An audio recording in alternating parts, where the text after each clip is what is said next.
Hello, you're welcome. You're welcome onto my channel today, and it gives me great joy to observe you are viewing this video. I'm Professor Olayinka Akonli. I'm a lecturer in the university. On this channel, I do a number of studies, but all the studies I do, you can easily cluster them into four. I do research on sociology, I do content on research, I do content on sociology, I do content on migration and relationship. The video you're viewing today is on sociology, actually. And meanwhile, if you have not subscribed to this channel, kindly go ahead and click subscribe on your channel, on your screen right now. Click subscribe, tap subscribe so that you might be alerted every time I drop, new videos, and you can join my family of subscribers. Thank you very much, and you're welcome once again. So this topic I want to be talking about in this video is very important. It's a very important topic, but mostly not taught in sociology, not taught in social sciences, not taught even in humanities and even arts. So yet it's very important. So I think it's high time we began to teach this very well, and because it's a core competence, capability of sociologists actually, and it's very much taken for granted, and that has to change from my perspective. It has to change because it's very key. In fact, without this skill, I don't think you can be an effective sociologist. By extension, you can never be an effective social scientist or even a scholar. So I'll be talking about social sensitivity. Social sensitivity. Social sensitivity is the core competence of sociologists and by extension social scientists, but it's commonly taken for granted. Sometimes we engage in this, but unknowingly, and because it's not well taught, it's not well engaged, it's not optimized. And there's a need for it to be optimized for us to be effective as sociologists or social scientists. So social sensitivity simply is a core competence, core capability that must be nurtured and that must be built intentionally and be used intentionally by sociologists and social scientists. So what is social sensitivity? Social sensitivity simply means the ability, the capacity, the capability of sociologists or social scientists to perceive, to understand, and to respond effectively and efficiently to the feelings, to the orientations, to the subjectivities and objectivities, to the needs and social cues. Don't forget this. Social cues of others. We become so, you become effective and efficient in responding, in understanding, in perceiving, the feelings, the needs, and social cues of others in society. Wherever, in fact, this is one reason they usually describe, they say, never underestimate a sociologist. In fact, this is why sociologists are mostly needed in many areas, because sociologists are able to relate with their environment and able to interpret their environment and respond to their environment in real time. And in fact, in security studies or in security apparatuses or establishments, sociologists are mostly needed, even in human resources. And in many, I have a video on career opportunities of sociologists. Sociology, because social sensitivity enables sociologists to react reflexively, in a way that they're able to interpret social cues in their environment, in workplaces, in many other areas, even in their communities, and proactively manage situations and increase efficiency and productivity. So that's what social sensitivity means. And it's good for effective relationship. It's good for optimal productivity. It's very good for efficiency in organizations. If you're able to engage a sociologist who is very good in social sensitivity, even the sociologists who are very good at social sensitivity, and they are able to manage current situation and prevent big problems and able to solve problems. That's why you see, because of social sensitivity, sociologists are able to creatively create solutions, creatively manage situation, creatively solve problems. Because even sometime before the problem starts, sociologists already have premonitions or an idea because of social cues around them. So, and this is very good for effective communications and very good for effective collaboration and effective problem identification and solution provision. So problem solving comes from serious and intentional social sensitivity. So I want you to know during this video that social sensitivity is a core competence of sociologists and by extension social scientists if they want to appropriate it to their area. But for sociology, social sensitivity is very important, and this must be brought to the front burner. It's good for leadership. That sociologists are good leaders and researchers. It's good for research because with strong social sensitivity, you are able to identify issues needing attention, issues, new areas that researchers need to look at. So it's good for it, and it's good for attention or attentiveness to change and causes of change and direction of change and how to manage change. So attentiveness is a key aspect of social sensitivity. So if you are socially sensitive as a sociologist, you are able to interpret, changes in body languages. You are able to understand verbal and non-verbal communication. You are able to understand facial expression. You can look at people and say, wow, this is the way. You become a mind reader. And you are able to interpret the environment and translate it in terms of, you are sensitive to the environment. Whether it's a work environment, and you're able to make informed decisions, whether it's school environment or even work environment or communities where you find yourself. Wherever you find yourself, you are sensitive to the environment. And like I said, that's why sociologists are considered as spies. Because sociologists don't take things for granted. That's why they say, respect a man or a woman, any human who is a sociologist. You have to respect them. Because what you take for granted, sociologists don't take for granted.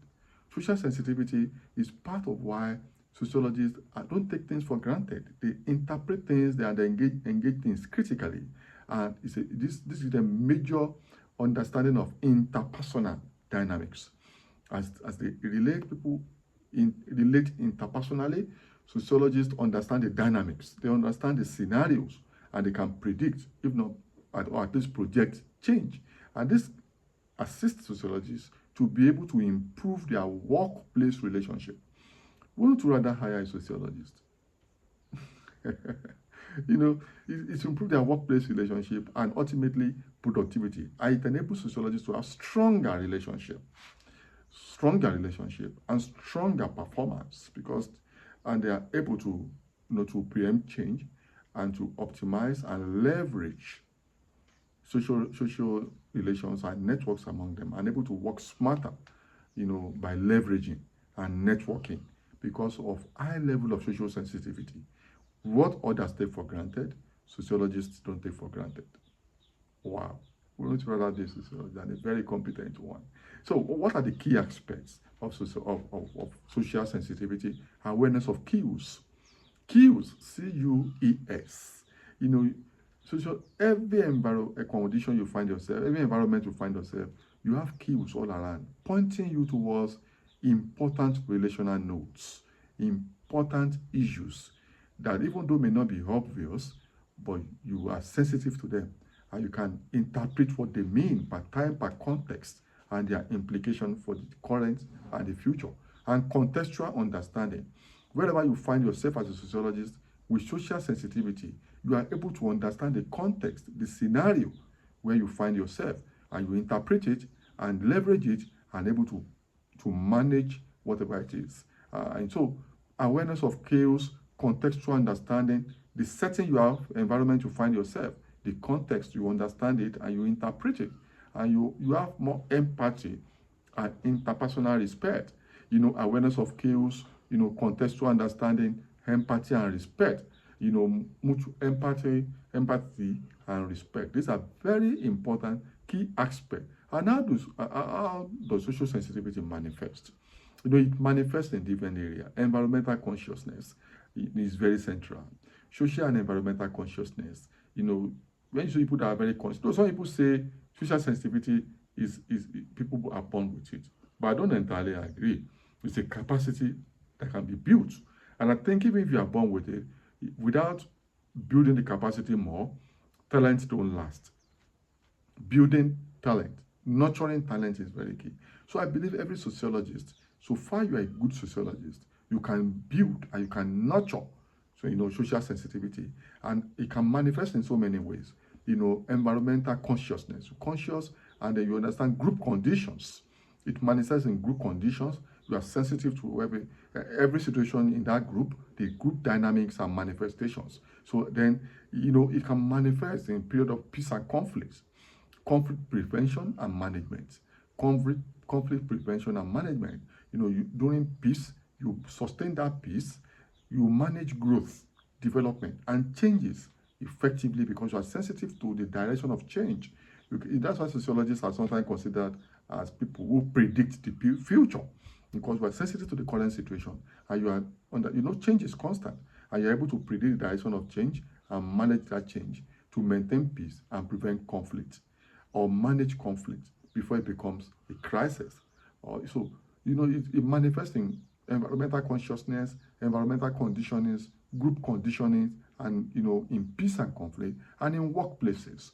Social sensitivity can manifest in workplaces. Anthropologists sociologists are considered very efficient and highly valued. And it's not surprising that the United States, labor statistics have, projected that between 2023 to 2033, the career opportunities and prospect of sociology is going to grow with a minimum of 7% or about 7%. And that's more than average growth of every occupation or average growth of many occupations.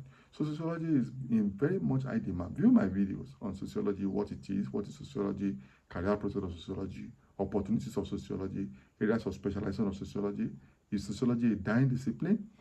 The prospect, the outlook for sociology, are very great. So, and it's not surprising because many sociologists are beginning to have proven themselves over a long period of time, even in workplaces, because of social sensitivity and capacity that they have in this area, even in schools, even in communities. So social sensitivity manifests in this area. So how do sociologists develop social sensitivity? Through observations and reflections. It's built into all we teach in sociology. And it makes us to be, through observations. Observation is a major research tool in method of data collection in sociology, and so it's a capacity that is built into sociologists over a period of time, right from their undergrad, even from high school. So to develop social sensitivity, observation and reflection is very important. You observe, you take the cue, and you reflect on them and act on them. Very important. And engagement is very important. Community engagement, interpersonal engagement through opening, asking questions, opening conversations, open-ended questions, not closed-ended questions that will close relationship or that will close engagement. So constructive engagement, empathetic engagement, objective engagement, intentional engagement to have conversations with effective communication and asking open-ended questions, and that can lead to and open-mindedness is also very important.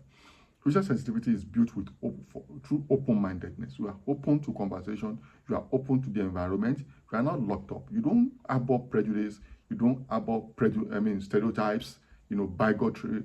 You don't do that. You don't become a bigot. You are just open. You are not ethnocentric, and that is very important. Then you are intentional. Intentionality, determination is very important. You are intentional, in being socially sensitive, and you have active listening. Active listening, you observe, you reflect, you engage, then you listen. Fantastic. I enjoy this. I love this. It's a capacity that's very important, that you are empathetic in that environment, and then you strive towards understanding. You want to understand others. You are not only listening to yourself. You are not only understanding yourself. Sociologists don't only understand themselves. They don't listen to themselves. They engage and they are empathetic. They try to understand others to be able to have effective relationship and fantastic output and productivity. And a major thing in developing social sensitivity is cultural awareness, because social cues are heavily embedded in culture. So you are culturally aware, you are culturally sensitive. Cultural sensitiveness, cultural awareness, cultural reflections is very important, because as a way of life that culture is, every context have culture embedded in it. So cultural awareness is very important. Whichever cultural sociologists find themselves, they are embedded in it and they are aware. So once they are aware, then they become very sensitive to be able to be able to, perform effectively in such cultural environment. And effective, effective and respect, effective communication is key. Respectable communication is very key. Effective, verbal, non-verbal is very important. Then you are conscious of the power dynamics. Power dynamics consciousness. You know who's powerful and how power changes and how power is wielded. And you pick cues. Cue speaking is very important to show sensitivity. Be socially sensitive. Social sensitivity is a major capacity or capability of sociologists. Till I see you in my next video, click subscribe and bye for now. See you later.